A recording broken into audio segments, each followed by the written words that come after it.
Have you ever watched a master manipulator build a towering house of cards only to realize they placed the entire foundation on sinking sand?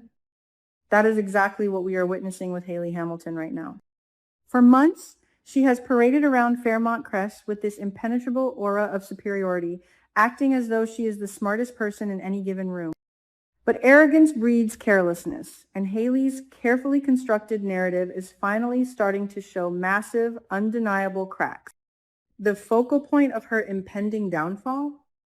The deeply suspicious, highly contradictory story surrounding the disappearance of Lynette Wise and that supposedly random mugging. Let us rewind and look at the cold, hard facts. Hayley claims she was the victim of a brutal, random mugging. She played the traumatized victim perfectly, using the incident to garner sympathy from Bill and manipulate those around her. But here is the massive bombshell that blows her entire victim narrative out of the water. Danny Dupree actually saw Hayley and Lynette together before the robbery ever took place.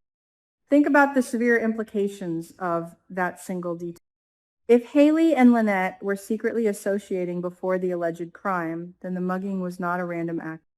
It was a staged event. It was a theatrical performance directed by Hayley herself to serve a sinister hidden agenda. And who took the fall for this theatrical performance? A homeless man named Hammer. This is where the storyline gets incredibly dark and highlights Hayley's absolute lack of a moral compass. She needed a scapegoat for her staged crime, and she chose someone society easily ignores. But she did not count on June. June has boldly stepped up, fiercely defending her friend. She has made it abundantly clear that Hammer is a gentle soul who has never hurt anyone, especially not a woman. June's unwavering defense of Hammer introduces a massive red flag into the official police narrative. It proves that the mugging has hidden layers of corruption, and June's testimony is the exact thread that could unravel Hayley's entire sweater of lies. Enter the ultimate truth-seeking duo, Smitty and Naomi. Watching these two brilliant minds collaborate is nothing short of spectacular. Smitty, with his relentless journalistic instincts, and Naomi, with her sharp, analytical, legal mind, have started comparing notes. And what they found is a glaring, undeniable contradiction in Hayley's story. When someone is lying, they have to remember which version of the truth they told to which person. Hayley, in her boundless arrogance, completely forgot to keep her lies straight. Let us break down the two wildly different stories. To Naomi, Hayley played the role of the angry, betrayed stepmother. She claimed she was furious at being used and scammed by Lynette, bluntly stating she was glad Lynette was gone. She painted Lynette as a grifter who got exactly what she deserved. But to Smitty, the investigative journalist looking into the dangerous red market, Hayley spun a completely different tale. She played the concerned, worried friend, claiming that Lynette was terrified of Dr. Leah Whitmore. She actively tried to frame Leah for Lynette's disappearance to throw Smitty off her own scent. Why did Hayley do this? It is a classic narcissistic maneuver. She tailored her lies to manipulate the specific person she was talking to. She wanted Naomi to drop the subject out of familial annoyance, while she wanted Smitty to chase a false lead regarding Leah Whitmore. But she never calculated that Naomi and Smitty would actually sit down and compare those exact conversations. This is the fatal flaw of every narcissist. They believe everyone else exists in a vacuum. They never expect the people they manipulate to actually talk to each other and share notes. Now, Naomi and Smitty are fully aware that Hayley is living a double life. They see the two-faced nature of her existence. She isn't scared, she is angry, vindictive, and desperately trying to cover her tracks. But realizing someone is a liar and proving they are a criminal in a court of law are two entirely different battles. This is the harsh reality our investigative duo is currently facing. They know Hayley is a prime suspect in whatever happened to Lynette, but they lack the hard, irrefutable evidence required to formally accuse her. Are they going to give up? Absolutely not. The lack of concrete evidence is not a deterrent, it is fuel for their fire. Naomi and Smitty are driven by a profound sense of justice. They want to clear Hammer's name, they want to find out what truly happened to Lynette, And most importantly, they want to wipe that smug, untouchable smirk off Hayley's face. Every contradiction they find is a piece of the puzzle, and they are meticulously putting it together. Hayley should be terrified, because once a seasoned journalist and a fierce legal mind lock onto a target, they do not let go until the truth is completely exposed. But Hayley's problems are not just limited to her past lies catching up with her. Her present alliance is actively crumbling right before our eyes. Let us shift our focus to the incredibly tense, fascinating dynamic between Hayley, her cousin Randy Parker, and the unexpected wild card, Mona Wilson. If you want to see exactly how a criminal conspiracy falls apart from the inside out, look no further than this trio. Randy and Mona are forming a genuine, albeit unlikely, friendship.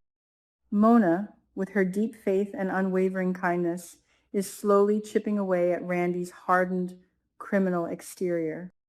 They are having real, vulnerable conversations. Mona is opening up about her struggles with her new diabetes diagnosis, showing her human side, and in return, she is challenging Randy's avoidance of God and his own self-worth. When Randy claims he isn't worth saving, Mona firmly rejects that notion. She sees the good in him, even when he refuses to see it in himself. This budding friendship is Hayley's absolute worst nightmare. Why? Because a henchman with a conscience is a useless henchman. Hayley needs Randy to be cold, ruthless, and unquestioning as they execute their slow burn plot to poison Bill Hamilton. Mona represents a massive threat to Hayley's psychological control over Randy. If Mona succeeds in awakening Randy's moral compass, Hayley's entire murderous scheme collapses in an instant. So, what does Hayley do? She does what she always does when she feels threatened. She attacks. She viciously insults Mona, referring to her as a thirsty chick and using derogatory language to demean her character. Hayley thinks that by belittling Mona, she can break the spell Mona has cast over Randy. She expects Randy to laugh along, to agree with her, and to reaffirm his loyalty to their toxic criminal bloodline. But Hayley severely miscalculated. Instead of agreeing, Randy snaps. He becomes visibly angry and fiercely defends Mona. He looks Hayley dead in the eye and tells her to never speak about Mona like that again. She is a good person, Randy declares. She is not like us. This is a monumental, character-defining moment for Randy Parker. By saying she is not like us, Randy is acknowledging his own darkness, recognizing Hayley's pure evil, and actively choosing to protect the purity and goodness that Mona represents. This defense is a massive red flag for their murderous alliance. Randy is drawing a hard boundary, and he is placing Mona on a pedestal that Hayley can never. Hayley is visibly shaken by this interaction. She realizes, perhaps for the very first time, that she does not have absolute, unquestioned control over her cousin. The fear in her eyes is palpable. She knows that if Randy is capable of defending a good person, he might eventually be capable of doing a good thing like stopping her from murdering her husband. To deflect from the rapidly escalating tension, Randy pivots. He sharply reminds Hayley to focus on her. He tells her to go back, coddle Bill, spoil him, and play the role of the doting wife perfectly so their plan can proceed without any. It is a fascinating psychological pivot. Randy is trying to compartmentalize. He wants to protect Mona's goodness while simultaneously continuing his involvement in a murder plot. But we all know that cognitive dissonance cannot last forever. You cannot serve two masters. You cannot protect the light while actively plunging someone else into darkness. This brings us to a brilliant, overarching insight about the current state of Fairmont Crest. Hayley Hamilton has spent her entire time on this show looking upward, trying to secure wealth, status, and power through Bill. She has entirely ignored the people she considers beneath her.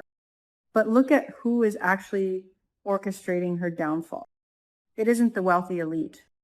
It is June, a working-class woman defending a homeless man. It is Mona, a devout woman battling diabetes. It is a journalist and a young woman seeking justice for the voiceless. Hayley's ultimate demise will not be brought about by a grand, dramatic betrayal from someone. Her empire of lies is being dismantled by the very people she underestimated, used, and discarded like trash. Her arrogance blinded her to the fact that the truth does not care about your bank account or your zip code.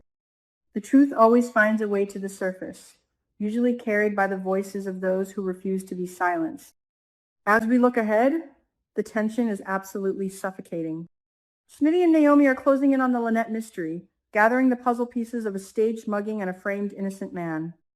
Meanwhile, Hayley is fighting a losing battle to keep Randy's conscience suppressed while actively poisoning her husband. The walls are closing in on Hayley Hamilton from every possible direction, and she is running out of places to hide. The only question remaining is, which thread will snap first?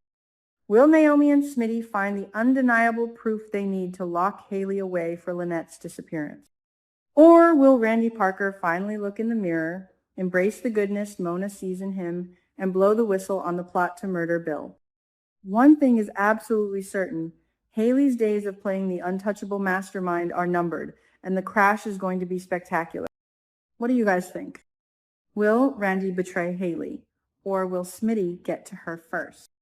Let us know your theories and keep watching because things are about to explode